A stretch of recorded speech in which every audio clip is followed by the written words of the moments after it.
Hyperlight Drifter is one of my favorite games of all time, which is funny because I never managed to properly articulate why. It's definitely thanks to that stellar art style, but trying to explain why this one in particular stands out from the rest of my library without getting too subjective and specific is difficult. And this is before you compare it to games from a time where pixel art was the only choice. But there are actually small things that make Hyperlight unique. From the first thing you see after the intro cutscene, movement. The falling rain, the rough seas, the clouds slowly floating in the distance. Even this one cloth rag.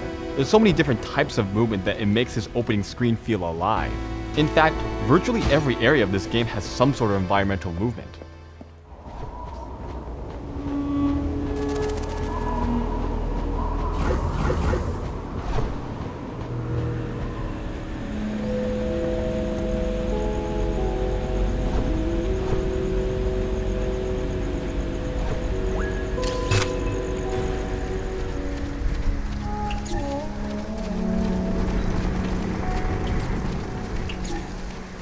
You'll also sometimes literally run into flocks of birds that will fly away once you get close. These waving flags are a good segue into another feature of this game, Radiance. These are just the obvious examples along with the purple ravines surrounding the central city. You can see these floor tiles fade in and out of the ground to give that small sense of bumpiness. You can also often find them on walls and floors to subtly transition from one hue to another. It's honestly amazing how rare this is in other games, if at all. This frequent but gentle use of gradients is paired well with the high contrast lighting that, just like the environmental movement, makes the game look cinematic for a lack of a better word.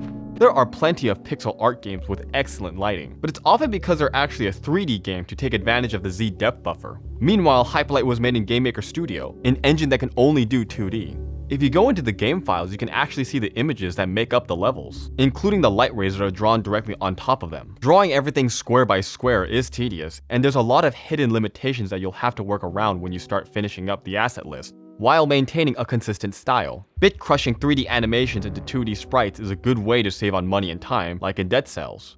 Outside of Bloom and maybe this puddle splash that honestly looks too clean to be hand-drawn, there's virtually no other shortcuts to be found. The development of this game was walking on a tightrope. It was originally a Kickstarter project that, even when they went way over their funding goal, they still weren't working with too much money. Having to manage Kickstarter backer rewards while both developing and publishing the game with a team of around 10 people must have not been easy. Yet they managed to pour so much detail into the environment.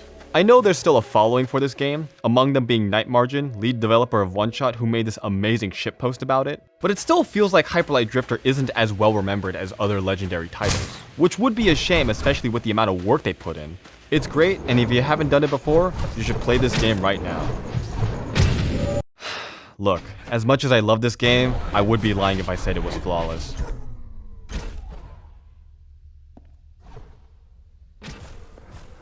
And with that being said, it's time to get into the bad review. I recently watched a friend play Mirror's Edge for their first time, only to realize it's not very intuitive.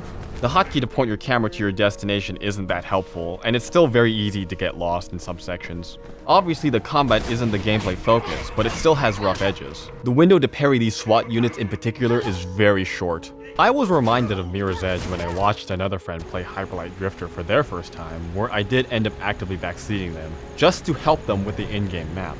The eastern area is especially a labyrinth, and the routes are never a straight path, which makes backtracking for secrets that much harder. And no matter where you are, you'll have to stay vigilant because you might enter a room where the door closes behind you and you'll just have to fight how many enemies are in there. And health pickups are just rare enough that you might need to grind out these arenas with 1 or 2 health points left. The emphasis in combat really is rhythm and patience because there will be times where the game feels like it's cheated.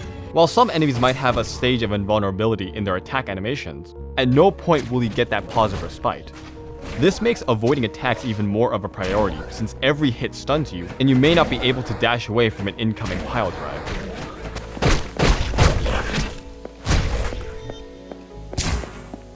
The triple dash upgrade is vital to reach certain secrets,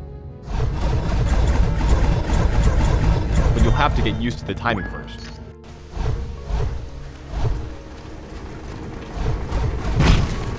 That is the disclaimer I have to give when recommending this game, that the combat, the main experience, just falls short of playing smooth as butter.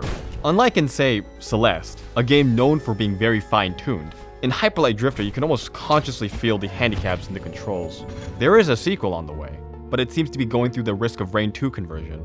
So until something like another developer takes on the art style and runs with it, Hyperlight Drifter is one of a kind. So here are some tips to help you get through the game.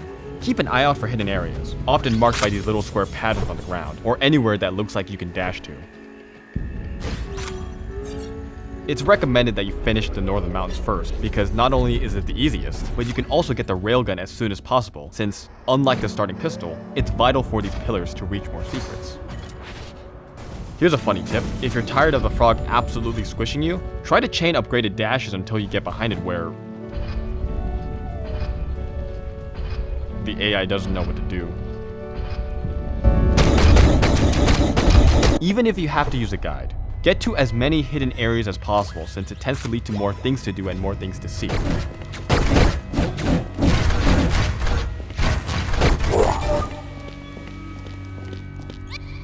This game's story is told very quietly. It's almost all environmental details, and even the intro cutscene is open to interpretation. So whenever you're not actively fighting for your life, look around. There's a lot to see.